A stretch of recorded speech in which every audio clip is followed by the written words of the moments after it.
You're listening to theoutdoorstation.co.uk. It's a podcast. It's a magazine. No, it's a podzine.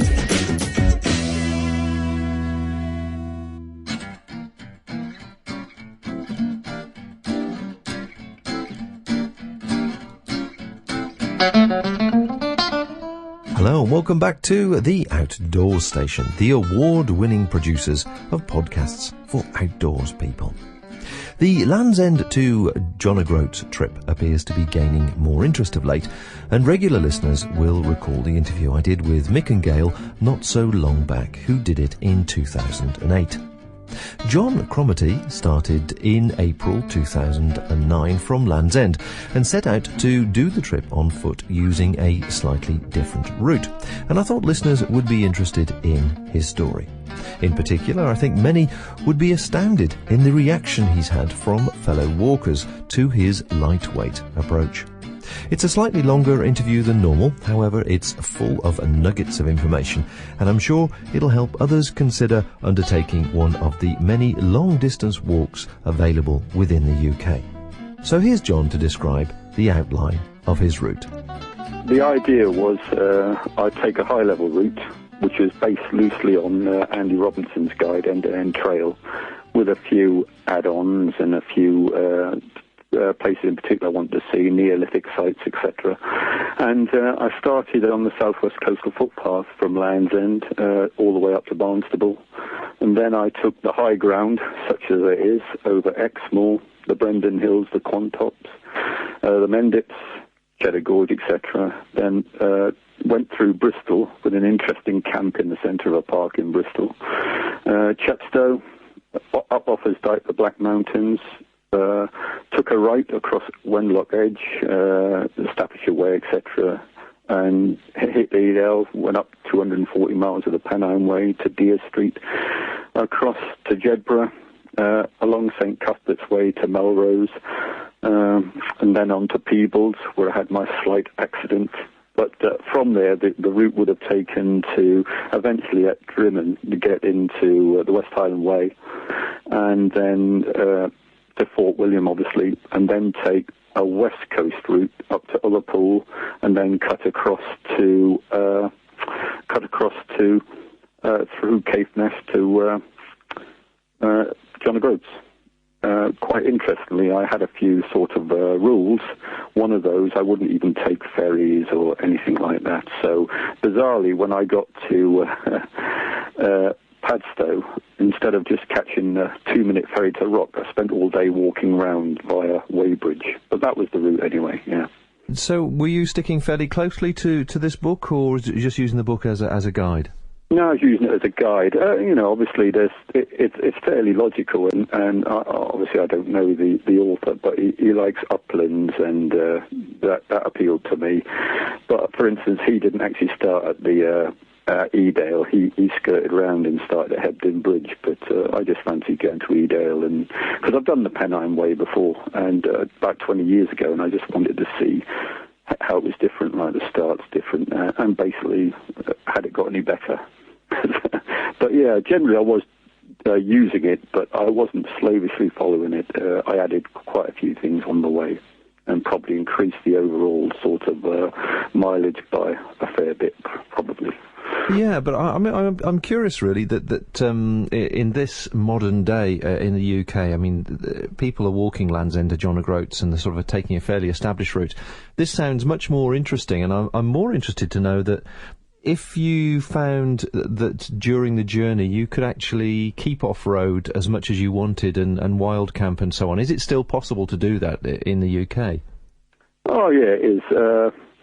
Probably the hardest bit is obviously when you get off the southwest coastal footpath and you're going through places like the Somerset Levels. I mean, it is road and trails, and the trails are as hard as the roads, and and particularly when you're going around farmlands, whether you've got guidebook or not, some of these footpaths that I'd marked down on my maps, they only exist on Ordnance Survey. In reality, they don't exist at all, particularly going through Somerset. Some of the places were just overgrown or ploughed up, or it was quite difficult. So obviously you need to sort of think on your feet.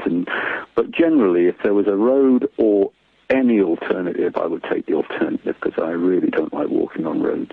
It's not what I go put my shoes on for and put my pack on for. Now, to give people a bit of an idea about your background so they can understand where the rest of the conversation's going to lead, you've obviously been a hiker for a fair number of years.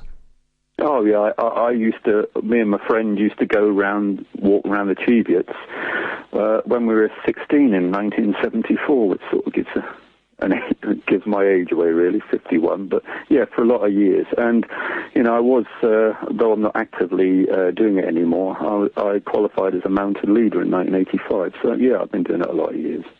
So you've seen the trends come and go, and obviously still managed to enjoy yourself out on the hills. I've seen the trends come and go, and the trend get lighter, and what would be classed as cutting edge 10, 20 years ago is now sort of routine.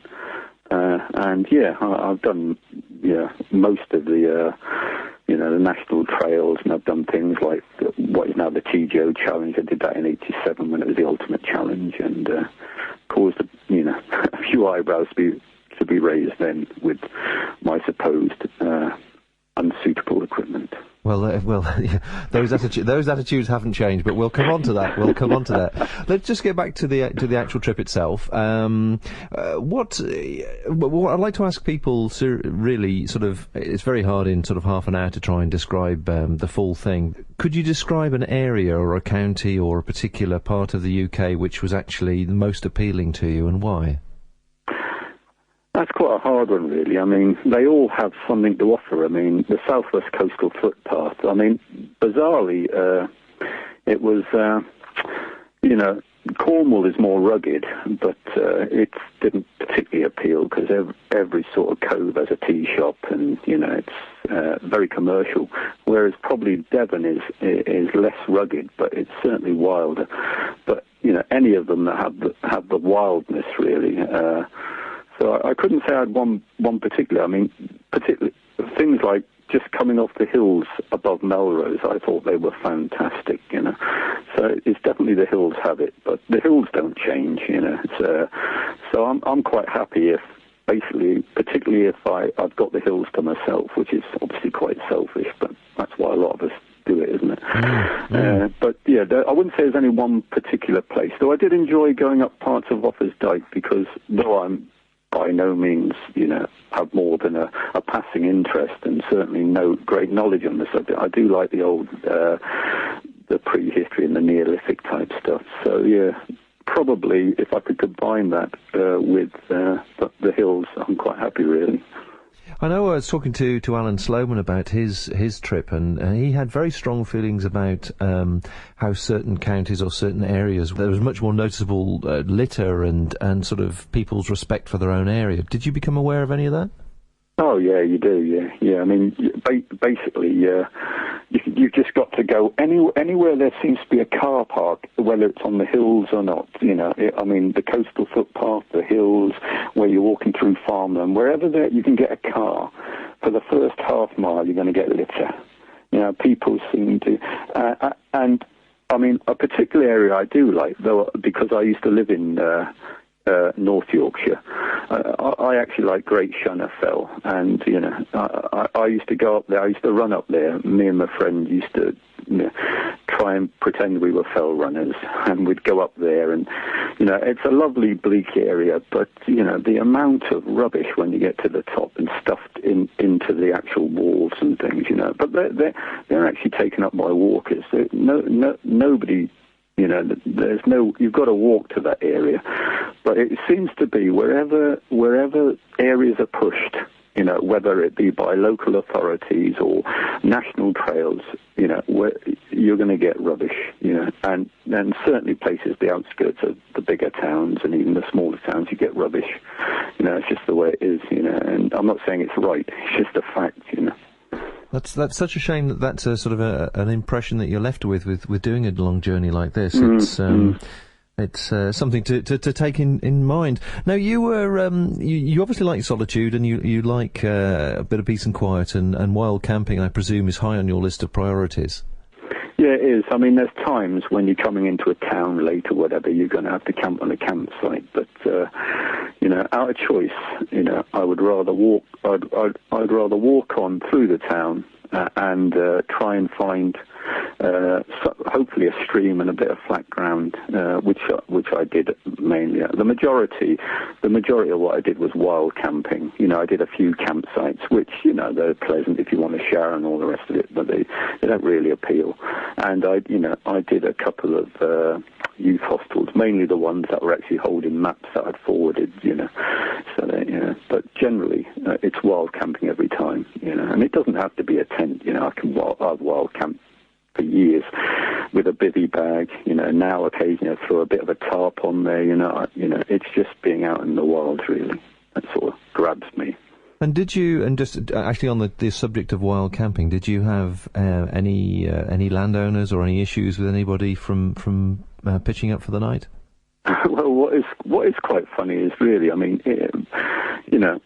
farmers in this country get a bad press, and some of them really deserve it. I mean, particularly I went through Somerset, and there was actually barbed wire on stiles, which sort of gives you a hint they don't really want you to walk over that public footpath, But on the other hand, I mean, at one stage, I came through dripping wet in Devon, and according to my guidebook, there was a bunkhouse, and I got there, and the farmer said it's been closed for 2 years, and it was semi-derelict, but he opened it up, let me use it. He even put coins in the meter so I could have electricity. And another farmer, and I knocked on their house, and I just said, it's getting late, and I went, any chance I could just pitch my tent in your field, because I do actually feel obliged to, though I'm not adverse to a bit of sort of camping without seeking permission. Particularly if you're in sort of village areas, I do ask. And I asked on several occasions, and two farmers actually put me up on their lawn. One of which, the lady of the house, she brought me a cup of tea, brought her children out to look at my tent, etc. And in the morning, tea and a slice of cake to see me on my way. So, I think like a cross-section of the society, there's good people and there's bad people. It's just farmers do get a bit of a bad press, really, don't they? Well, that's certainly true, and it's lovely to hear that genuine people who are still interested and caring for traditional travellers, I suppose, are still out there. Did you come away with any sort of impression of the UK generally as regards people being helpful, positive, interested, or just generally rude at all? Well, I can't say there's any one area that would just say they're rude or they're really helpful. It's I think it's like anything else, how you approach people. Like I say, particularly as wild camping, if it was at all possible, I would ask permission. And some people just went downright no. You go away with a sort of coloured view about them, but generally, I wouldn't say it's any area, but I would say bizarrely, when I went on when you're on the trails,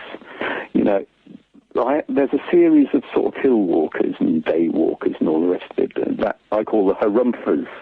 They sort of harump at you. I don't know if you know what that term means, but it seemed to me on national trails such as the Pennine Way, when you come skipping down with your lightweight pack and your flimsy footwear, I get some serious harumphing from people wearing red socks and four-season mountain boots and padded Gore-Tex jackets, always unzipped because they're obviously far too hot, even unzipped in the rain, but I'm probably just being a bit cynical there. But yeah, funny enough, the negative side of my walk, people who were not hill walkers, the vast majority of the public, thought it was, people saying, oh, that's amazing, I was thinking, well, it's within everybody's ability. You just put one foot in front of the other. Really, it's not, I don't think it's particularly difficult, particularly with a light pack. The navigation's probably the thing, I would say, is the one thing you need to be good at with a map and compass. But, there were a certain element of people on this walk that I passed, and not always silent harumphers, some quite vocal. So, it's why that is, and I didn't really engage them. I just sort of laughed it off, really, but quite odd. Well, yeah, we're obviously going to move into this area now. I've always fancied registering the name harumph.com as a website, but sadly it's already been taken and filling it full of T-shirts with appropriate sayings. But we'll come on to that in a second. Now, let's paint the picture for people, because we've obviously had a conversation and you've told me about your equipment you were using and so on, and this will obviously naturally flow into our interest of lightweight travel and backpacking. But just give us a brief rundown so that the listeners can understand, what you were carrying, and then we'll talk about sort of why you were carrying it and the response that you had. Well, it started with I took a very lightweight 50-litre pack.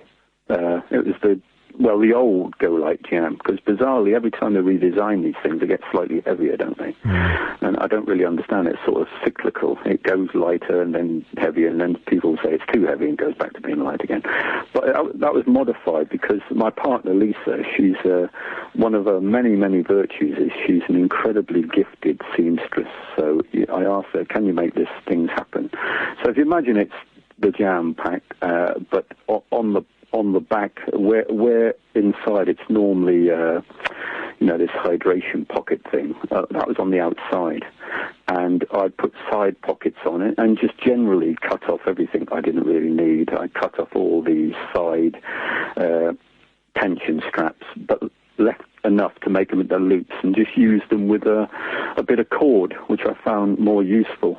But in that was obviously a sleeping bag, a sort of sleeping bag, because, a very old thing, probably that's 20 years old, 15, 20 years old, but I'm not big on sticking my head in the hoods of these things, so that was cut off, and the zip taken out, and 3/4 sewn up. So basically it's just a quilt sort of effort you just slide into, which works really well with a bivvy bag. Was that a down bag, or was that a synthetic bag?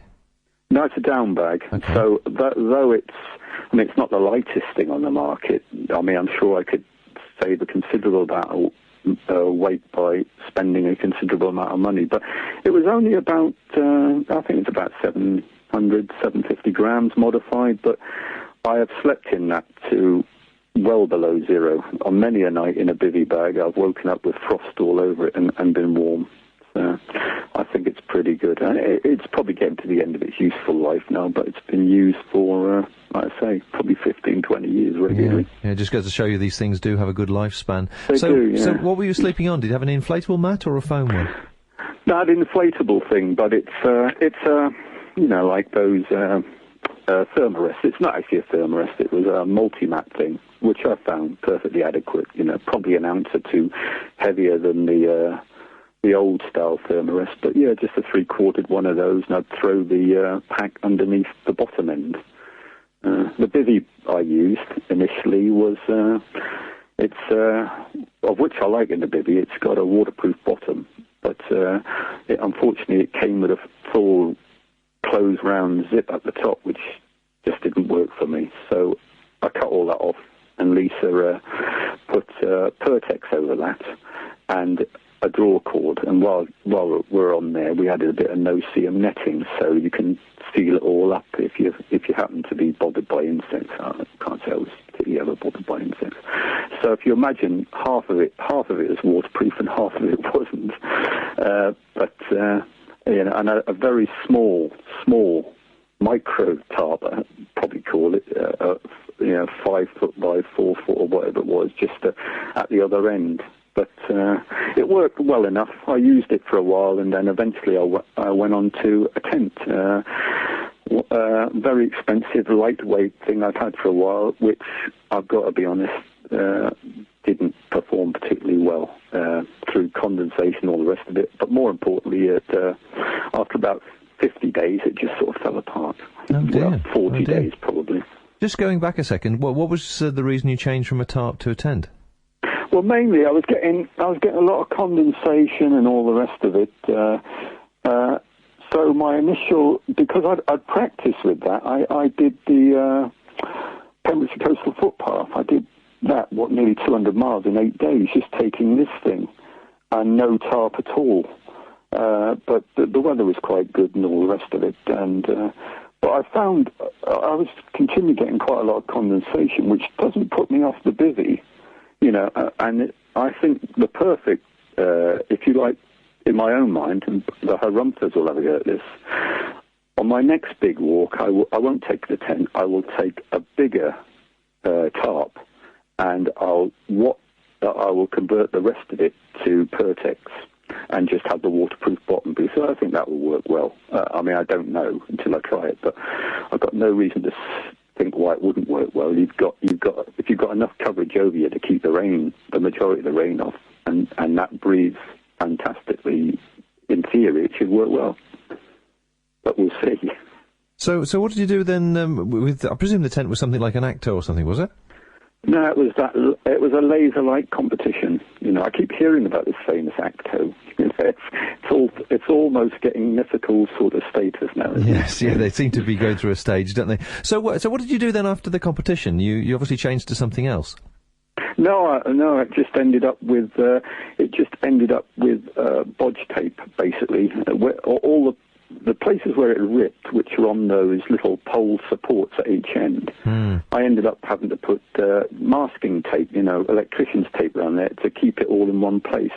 But I'd already talked to Lisa, and basically I was just going to say, the weather's better now. I don't think this tent's going to last. I was going to arrange for it to send up the bivvy and, the tarp, and just make do with that through Scotland, and just, suffer the midges if necessary. But I don't think that the actual tent would have survived. Interesting. It really, maybe I've just got a bad one, but it on both sides it ripped all the way through. So you could actually see the poles in a sleeve, isn't it? And you could actually see the sleeve poking through. So obviously, I'm sure people will say I didn't pitch it correctly or whatever, but I followed their instructions. I took it out for 6 little overnighters and weekenders before I go. I tested all my equipment, basically, which is the sensible thing to do before attempting to walk 1,300 miles. But, maybe I got a bad one, and okay. I'm probably going to get harangued by certain people, but it not at all. For me. We all have different experiences with equipment, and it's all relative. It's all information shared. Anyway, moving on from your sleeping and tent, then cooking gear is obviously the next thing. So did you take much, or keep it obviously fairly minimal? I took a wood burning stove, which I really enjoyed using. I have to laugh, but there is something about using a wood burning stove, that just makes me smile. It's just to my mind and mindset, the fact that you can walk and at the end of the day find a few twigs and it's there, and you don't have to worry about fuel rationing and all the rest of it. You just find more twigs. And for people who are saying, what if, if you can find enough fuel on places like farmland and places like the Southwest Coastal Footpath and the Pennine Way, it's not going to be a problem. Even throughout the whole walk, there was never a time I thought, I'm not going to be able to find any sort of twigs or whatever. No. So yeah, and I just had a big pot that stayed in. And that was it, really. And a little fold-down cup thing that I was given many years ago that I believe is used by the Norwegian Army. Little plastic thing that folds down. Oh, yeah, I know the one you mean, yeah. And presumably you had a spork or a spoon or something? I had a large sort of plastic spoon where I cut the end off, not to save weight, just so it fitted in the pot. That was it. I didn't take... I didn't take knives or anything, and I'm a vegetarian anyway, so it's just, you're living on things like couscous and spaghetti, but, when I was using the actual wood-burning stove, I actually made a few fresh stews. As you're passing a town, I thought, I'll grab a carrot here, a potato here, because you don't have to worry about the fuel, do you? It just bubbles away. And I also used to take, on passing towns, I'd buy half a dozen eggs as well and do the same with those. It is a different camping experience, isn't it? Using a wood burner, it slows everything down somehow. There's not this sort of urgency to quickly cook and save fuel. It's much more relaxed, isn't it? I mean, I've never been a sort of gas user. Meths, and I have got lightweight sort of stoves and all the rest of it, and. But again, you still got to regulate the fuel and all the rest of it. But to me, if I actually found it, it sounds quite spiritual is probably too much of a word. But after the end of pushing throughout the day to achieve a certain level of mileage, to be able to just sit round, near a stream, near your source of wood, and just sit and watch the flames, it's just fantastic. I just think it's. It's the way forward for me. I would always, out of choice, take the wood-burning stove first, followed by a little meth stove, but not the big Trangia thing. It's just too big, too heavy. That goes car camping and festivals. That's about it, really. Putting the cooking to one side, and the tent, we're just obviously back down to the basic, the clothing, spare clothing and footwear and so on. Before we actually start talking about people's reaction, let's just quickly just tell us what you sort of had in the pack. Right, in the pack, very little basically. It'd be easy to tell you what I walked with it, I suppose. One pair of socks on, obviously my walking shoes, and a set of polycotton long trousers, which were made by Lisa. No shorts, because they're, if it was really got hot enough, occasionally I might roll them up, but I was never that overly hot. A T-shirt of some miracle fabric. I don't know what it is, but I've had it a lot of years. It originally was a Rowan sort of long sleeve thing, and I just made it into a short sleeve. But I've had that years, and it really does wick well, and I didn't take any spare. And a cheap, I don't know what weight it is, a very lightweight fleece. It appealed basically because it was made out of plastic bottles, so that got the vote on for that alone. And on top of that, I normally wore a windproof. If it was warm, I'd take the fleece off and we'll just wear the windproof over the T-shirt. But the windproof is the first thing that goes in my bag. I've had it 20 years, and it's got a few modifications on it. I think it was a North Cape thing. I can't remember. It's so long ago since I bought it. It's got a zip pocket where the map goes in, and, there's a couple of Pertex add-on pockets, so I can put in my glasses, reading glasses on a string, and my compass, so they're readily to hand, And I did have a bit of a sort of fleece hat for colder weather and to sleep in, just a bit of a fleece hat cut down. And for the hot weather, I had a cricket hat, which was a sort of, if you imagine a one-day sort of England cricket hat, blue thing, and with a draw cord attached to it, which worked well. And carrying in the bag, in the outside of the bag, in the zip pocket, I carried my waterproofs, which used to astound people that they go in a back pocket. But they, what were they? The trousers were light reed pants, very light, did the job over the polycotton trousers, and the jacket was Montaigne Atomic, I think it was, which I'd recently bought and tested out, and I found it really good. It's not Gore-Tex, I don't think, but it works for me. And I did go through some horrendous weather, and when you got that in the layering system, I can honestly say I never got wet to the skin. So that was the sum total of your bag? Any other sort of goodies in there, or luxury items at all? I did carry a set of long johns, again made by Lisa. It's turning into the Lisa show, isn't it? And but they were made out of silk from an old sleeping bag liner, which were very useful just to get into them on colder nights, in the sleeping bag. And yeah, that was about it really. I'd probably one or two things, but not much. I don't carry a lot of spare stuff. Oh, I had I don't know what you'd call them, a gillet type thing, which was synthetic, a very lightweight, sleeveless sort of zip-up thing for the colder nights, but I was never that cold really. Okay, and now I presume you weren't wearing heavy-duty footwear. No, I was wearing the Innovate Tarps, which I've been using for a while, and they're fine. They cause a few eyebrows.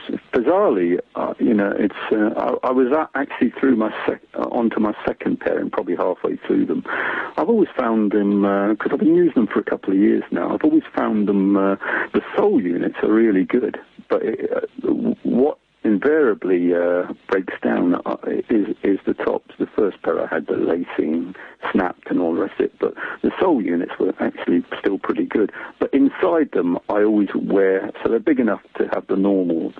I always put a long arch support in there, because one of the problems I had when I started, or indeed do have, is I'm a bit arthritic in one of my big toes, and I had to have a cortisone injection in that before I started because it was playing up a bit.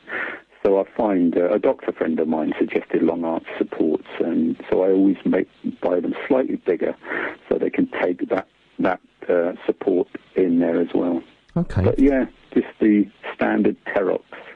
Well, I think we've painted a picture now of yourself and the gear you were carrying, and with the modified jam, I certainly, from the way you've described it, I can't imagine that the jam was more than half full, apart from food things, I suppose, as you were going along.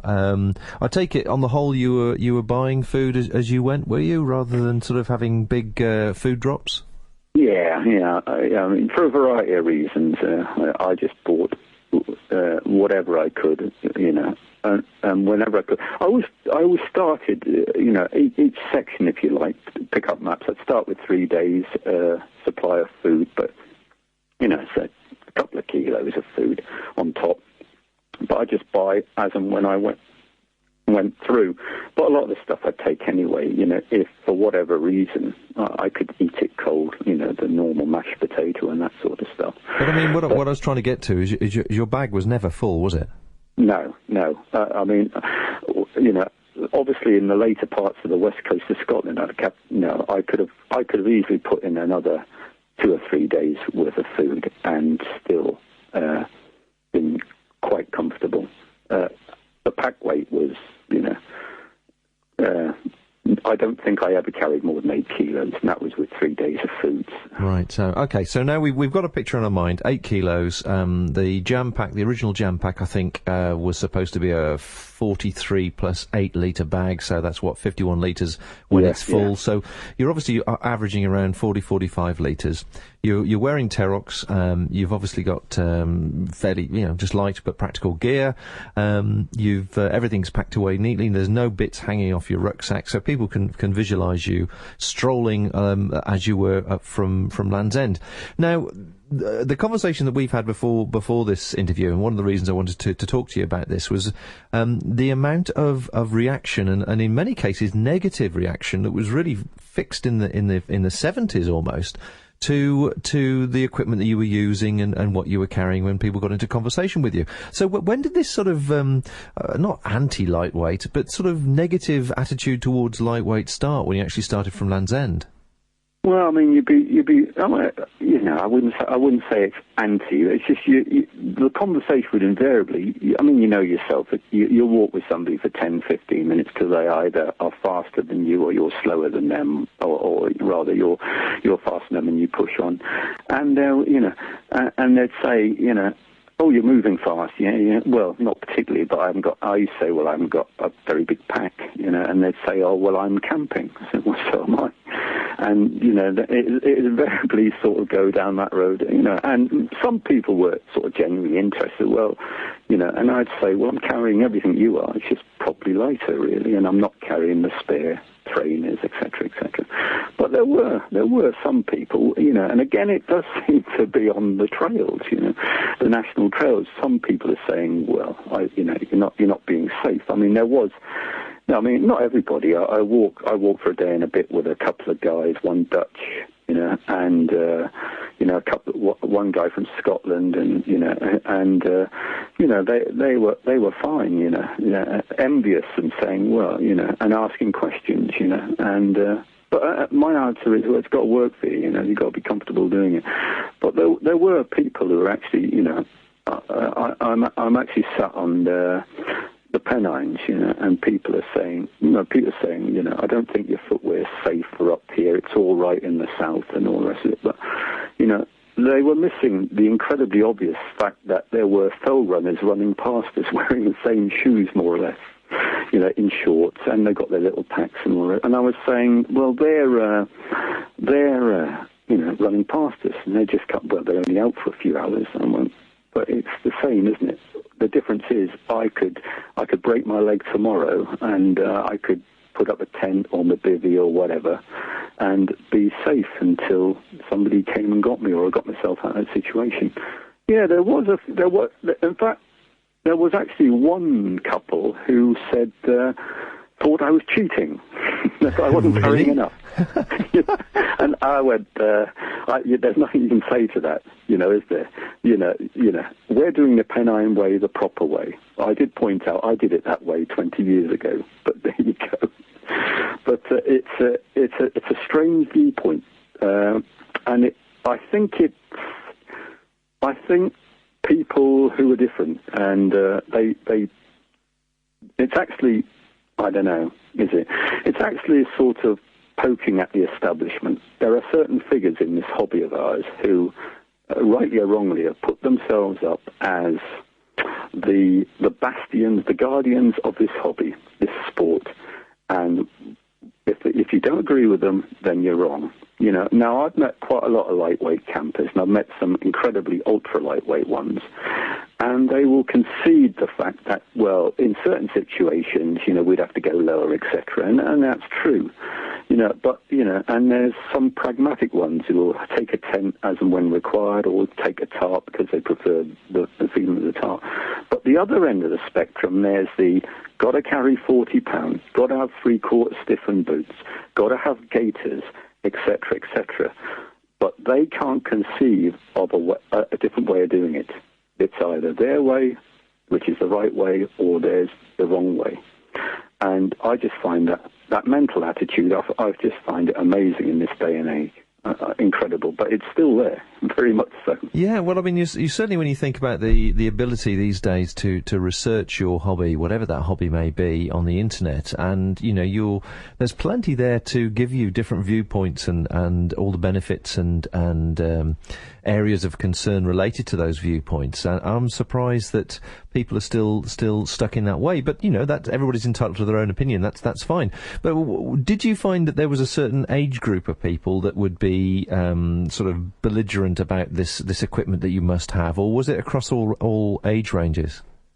Well, it's funny. When I was coming, I was about a day and a bit away from the Pennines, and I popped through this village into a cafe and I had a really good chat with a guy who was, he looked incredibly fit. He was a cyclist and all the rest of it, and I thought, I had a really good chat with him over an immense mug of tea, and he was talking about the equipment, but even he was saying, you're not going to walk the Pennines in shoes. And I was saying, well, I've managed to walk several hundred miles, so it was, and he was probably in his 30s, but I would generally say that the harumphers tend to be, I don't know how I can put this sort of diplomatically, they tend to be older people, bizarrely, the harumphers I never actually met more than a couple of miles away from a tea shop anyway.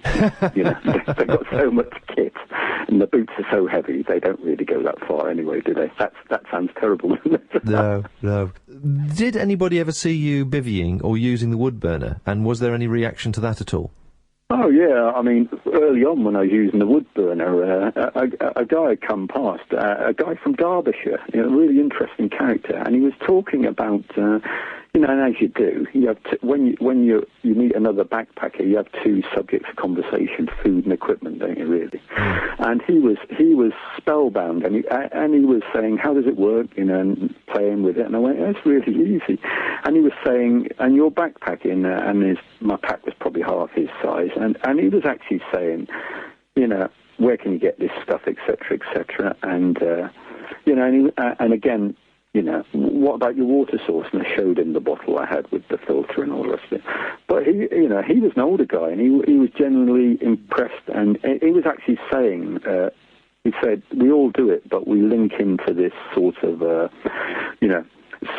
certain parts of the backpacking industry, be it magazines, they're pushing this equipment." And he was saying it's all over-engineered and all the rest of it. But yeah, I did get a lot of good. Sort of feedback, if you like, off equipment like that. But when people pass me in my bivvy and my micro tarp into the teeth of a gale, which I've got to say, despite what people keep telling me, it never blew down. It never fell apart. I did get a few people saying, not too politely, "You're a nutcase." And I went, "Well, I'm warm and I'm dry, and I don't really see what the big deal is, really, But people need the walls around them, I suspect. I don't know." And so that's the wood burner and the bivvy. Was there any particular area? I was thinking, there's the cooking equipment, your camping equipment, the clothes you were wearing, and the pack that you were carrying. Was there any one particular area that really did create more interest or more reaction than the other?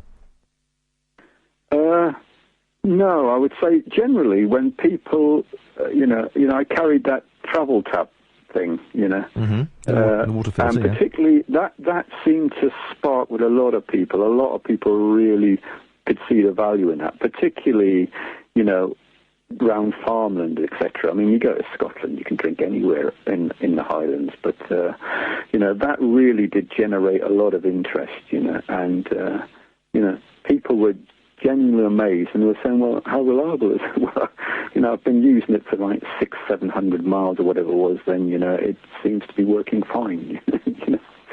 So if there was one piece of equipment that everybody sort of noted, that would be it, really. That would be in the positive way. In the negative way, it would be wearing shoes.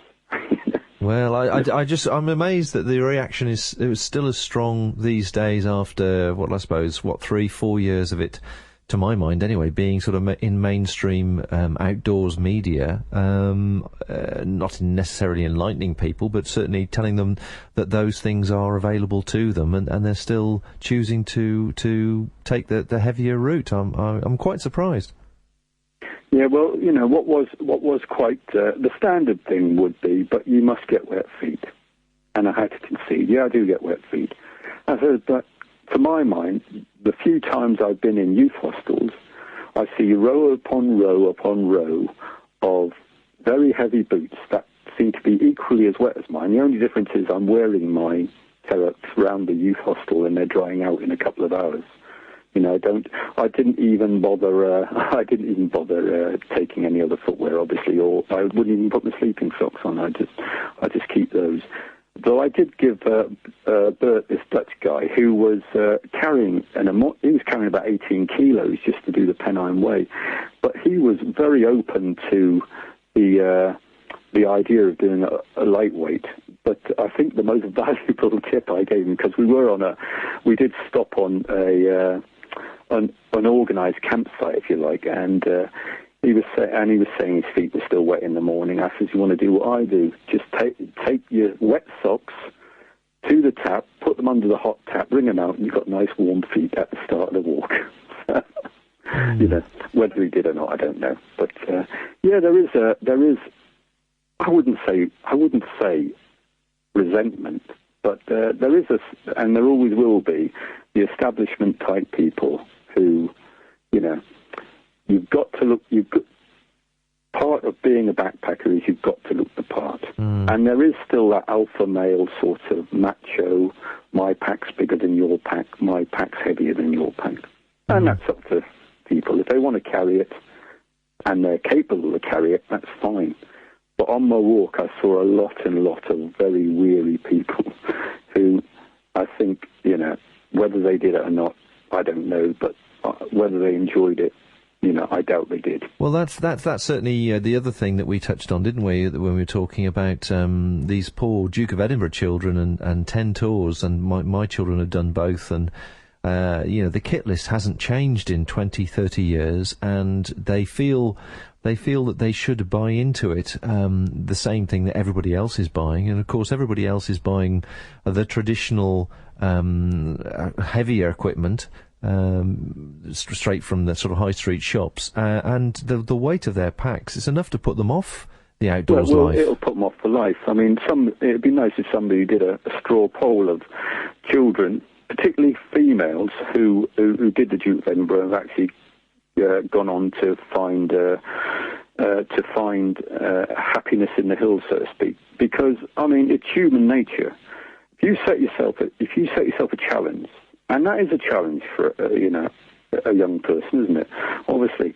And some will do it and some won't. But some will do it because they have something about them and that is their ultimate goal, to finish that Duke of Edinburgh award. And that's fine. But the problem is, they might finish it, but will they want to do anything other than an organised Duke of Edinburgh award because they've been put off so much by it? Absolutely. I mean, we had a friend whose daughter was doing it, and she was a very, very slight girl. She was only 5'2", if that, and very, very finely built. And 20% of her body weight was actually the same weight as of an empty rucksack they'd recommended. It was a silly way to start for her. Yeah, well, I mean, I'm 6 foot tall, but I'm only about 60 kilos, so I'm quite slight myself, and. I would say particularly to Bert, he was saying, you move quite a bit quicker than me. I went, I'm carrying about literally 10 kilos less than you, and I don't have fully stiffened boots on. I said, and, I got a postcard from today, out the blue, saying I did it, and how did you do, and all the rest of it. And, and I made no bones about him. I went, good luck to you, because I would not walk the Pennine Way in full stiffened mountain boots and 18, 20 kilos. It's not a case of I wouldn't. In reality, I probably couldn't. Not at 51 years old. I just couldn't. I would, all the way I'd be thinking, why am I doing this? And that's the same with the, particularly as I've done the Pennine Way before, but that's the same with these children. They might well do it, but all the way through they're thinking, why am I doing this? And never again. And I've heard umpteen kids who've done it saying never again. Yeah. That was their one experience of going up the hills. And, you have to be safe. But wearing fully stiffened boots and over-engineered equipment doesn't make you safe. It just makes you slow. Yeah. Makes you tired. And if you can't navigate, it doesn't matter whether you're wearing sandals, flip-flops, or fully stiffened mountain boots. You're still in trouble if you can't navigate. So sometimes I think the actual emphasis in magazines and things is wrong. Mm. Well, on that note, John, obviously people will have gathered fairly early on in this conversation that you didn't quite make your target. So just give us a couple of minutes and explain what actually happened to you and where it happened. I was coming down. Obviously, I was on the St Cuthbert's Way to Melrose through Peebles, and the idea to link up to the West Island Way. And bizarrely, on the outskirts of Peebles, a mile or two outside of Peebles, I literally tripped down a bank. I tripped down a bank and ripped the tendons in my ankle, and obviously quite badly. And I managed to hobble into the little hospital they've got in Peebles, but that couple of mile and a half took me a couple of hours. But again, it's one of my little things. I think, if you get yourself into trouble, you should get yourself out of trouble. So I managed to hobble into there, and they thought initially it was broken, and I had to go up by ambulance. They took me to the A&E at Edinburgh. So I'm sure the harumphers will say, well, if you'd have been wearing fully stiffened mountain boots that wouldn't have happened. But I have actually broken that ankle before and done a lot of damage further up, knees, the whole works. And it wasn't done wearing shoes, it was done wearing 3/4 stiffened mountain boots.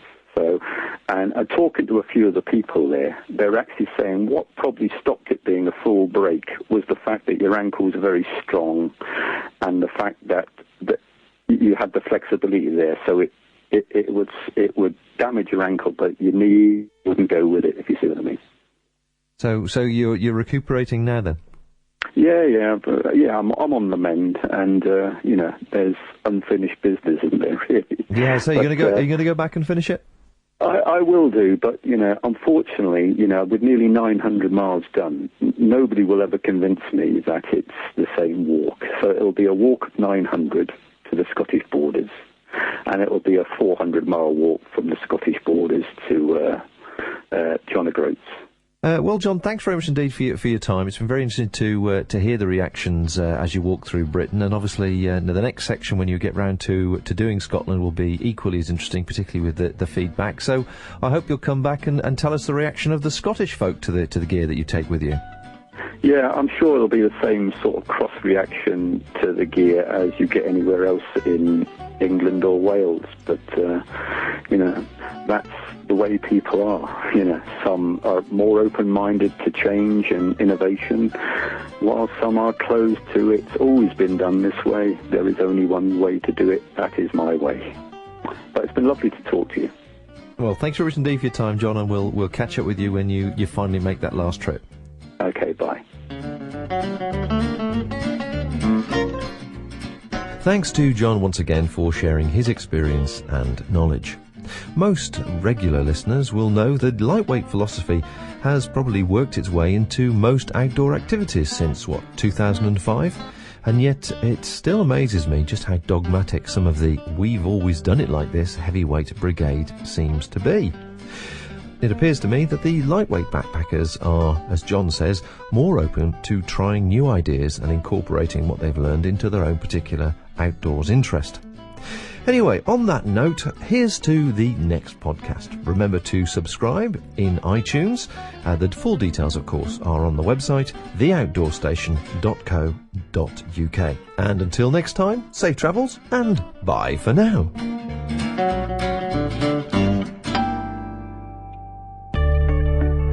This independent programme has been brought to you by The Outdoors Station, the exciting new way to see and hear free information about the outdoors world.